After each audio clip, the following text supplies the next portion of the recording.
নেতিবাচক শক্তি থেকে রক্ষা করবে আমাদের এই মন্দিরকে।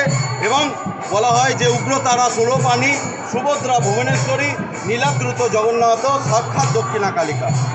আমাদের উগ্রতারা হচ্ছে বলভদ্রদেবকে বোঝানো হয়, মা সুভদ্রা হচ্ছে ভুবনেশ্বরী, জগন্নাথ দেব হচ্ছেন সাক্ষাৎ দক্ষিণা কালিকা, এবং এই সুদর্শন চক্র নীল চক্র হচ্ছে ছিন্ন মস্তিকা।